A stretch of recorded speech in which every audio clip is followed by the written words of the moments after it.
ونشهد أن لا إله إلا الله ونشهد أن محمدا عبده ورسوله أما بعد فقد قال الله تبارك وتعالى في القرآن المجيد والفرقان الحميد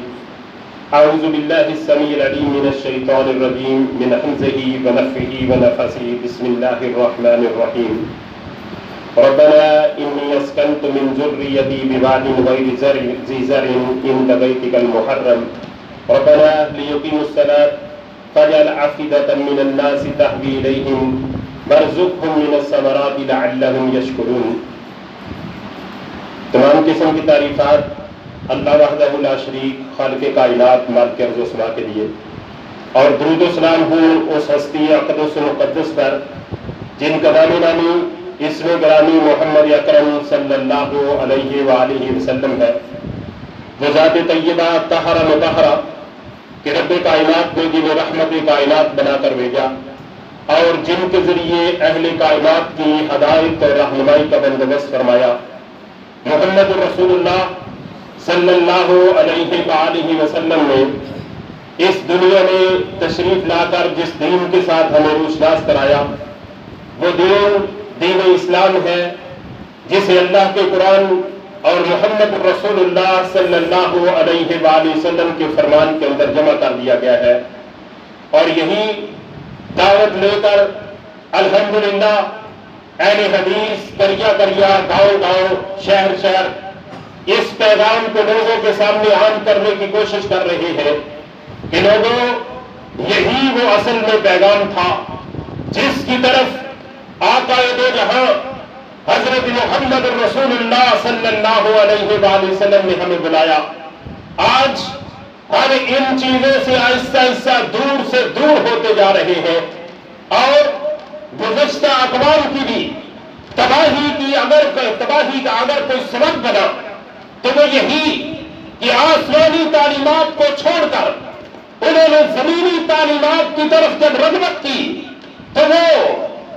آسمان سے بلندیوں سے گرا کر زمین کی تہوں کے اندر دے مارے گئے، اور گزشتہ اقوام کی بھی یہی صورتحال بنی۔ یہی ہم اگر دنیا کے سلسلے کے اندر کسی اعلیٰ سے اعلیٰ چیز کو پسند کرتے ہیں، ایک کہتے ہیں یہ ٹھٹا عالیہ کی چیز بنی ہوئی ہے، ایک کہتا ہے نہیں میں نے بیڈن گجرات جو ہے وہ چیز خریدی ہے، ایک پھر مزید آگے بڑھتا ہے کہا میڈ ان پاکستان ہے، پھر مزید آگے بڑھتا ہے کہا نہیں میں میڈ ان چائنا استعمال کرتا ہوں، میں میڈ ان جاپان استعمال کرتا ہوں۔ بے شک یہاں بھی مختلف قسم کی سٹیجز ہے، لیکن یہ ساری کی ساری دنیا کے لحاظ سے جو سٹیجز اس کو تو ہم پسند کرتے ہیں، یہ دنیا کے لحاظ سے یہ معیار اچھا ہے، اس کی کوالٹی اچھی ہے، یہ چیز بہتر ہے، یہ بلندر ہے، یہ بالا تر ہے، یہ اس سے اعلیٰ ہے، یہ اس سے بالا ہے۔ اس چیز کو ہم اپنے پیش نظر ضرور رکھتے ہیں، لیکن اتنا نہیں سوچتے دین کے سلسلے کے اندر۔ ہم نے دنیا کے سلسلے کے اندر صرف جا کر سبزی بھی خریدنی ہو تو ہم دیکھتے ہیں کون سا دکاندار ہمارے ساتھ اچھا سلوک کرتا ہے، کون سا دکاندار اچھی سبزی رکھتا ہے، کون سا دکاندار معیاری چیز رکھتا ہے، کہاں معیار دیکھنے کی کوشش کرتے ہیں۔ لیکن دین کے سلسلے کے اندر آج ہم غفلت کی نیند سوئے ہوئے ہیں، جو کچھ بھی بنا کر ہمارے سامنے لے آتا ہے ہم سمجھتے ہیں کہ یہی دین ہے، اور اسی وجہ سے الحمدللہ ہمیں محنت کرنی پڑی، ہمیں میدان میں آنا پڑا کہ نہیں لوگوں ہدایت وہ ہے جو آسمان سے جبرائیل امین کو عطا کی گئی۔ جبرائیل امین نے آقا دو جہاں حضرت محمد رسول اللہ صلی اللہ علیہ وسلم کے کلمے اثر پہ اتاری، امام کائنات صلی اللہ علیہ وسلم کی زبان بولی، لوگوں تک یہ پیغام پہنچا، اور رب ذوالجلال نے اس بات کا تذکرہ کیا وَاعْتَصِمُوا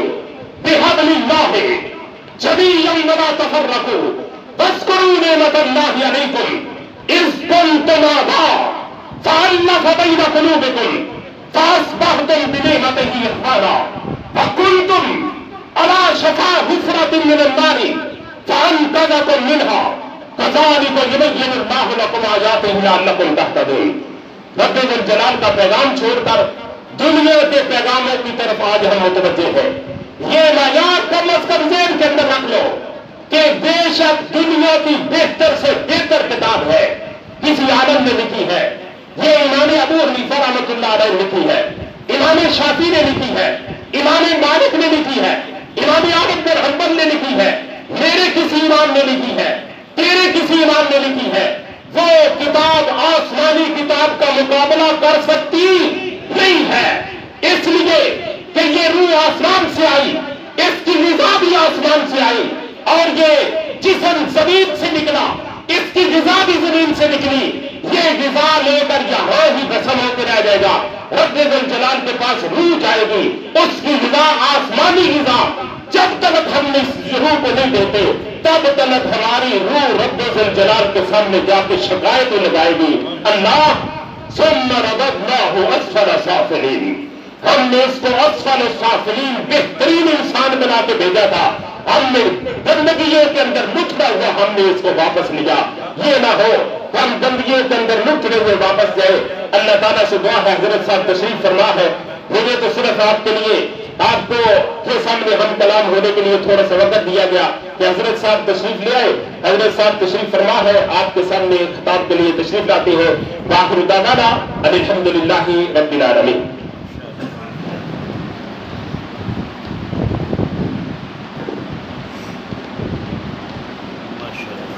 ماشاءاللہ، جزاک اللہ، بہت پیارے انداز کے ساتھ جناب قبلہ خطاب فرما رہے تھے۔ حمدیہ کلام ہے جناب اقبال علیہ رحمہ کا، جو میں نے اشعار ابتدا میں آپ کے سامنے گوش گزار کیے، انہیں میں نے پنجابی میں منظوم کیا ہے، وہ آپ کے سامنے پیش کر کے میں جناب قبلہ کو مائک دوں گا کہ پالتا ہے بیج کو مٹی کی تاریکی میں کون، کیونکہ قبلہ طریق رحمت فرمائے، اللہ تعالیٰ کی ذات جناب عصری صاحب کی قبر کو تحت نظر وسیع فرمائے، انہیں اس علم پہ بھی عبور حاصل تھا۔ فن شاعری چلو یہ فن تو ہے، لیکن اس میں بہت اچھا کلام، نعتیہ کلام بھی ہے، اس میں حمدیہ کلام بھی ہے، اور وہ بہت زیادہ سراہتے تھے، ان سے میری نشستوں برخاست کا سلسلہ اکثر رہتا تھا۔ تو جب میں نے پہلی دفعہ انہیں یہ اشعار سنائے اور انہوں نے بہت زیادہ داد دیا، اپریشیٹ کیا، وہ آپ کے سامنے میں قبلہ لوگ کافی تشریف فرما ہے، میں ان کے سامنے وہ جسارت کر رہا ہوں۔ قبلہ عبد المالک صاحب دیکھنا کہ مٹی دے ہنیریاں چٹین کیڑا پالدا ہے، پانی دیاں چھلاں کیڑا بدلاں چ واردا ہے، کھچ کے لیا کیڑا پہاڑاں چوں ہواواں نوں، کس دیے جوں کیڑا سورجے نوں بالدا ہے، کڑکاں دے سٹیاں چ موتی کنے جڑے نے، کڑکاں دے سٹیاں چ موتی کنے جڑے نے، کنے ڈھنگ دسیا اے بتاں نوں وٹار دا۔ اب بلا تخیر میں جناب ملتمس ہوں علامہ مولانا حافظ علیل احمد برجاتی صاحب کہ وہ فکر آخرت کے حوالے سے درس آج کی یہ دوسری نشست جو ہے بالخصوص جناب ماہانہ درس قرآن کے نام سے انعقاد پذیر ہے، فکر آخرت کے حوالے سے اپنے خیالات حسنہ سے نوازیں۔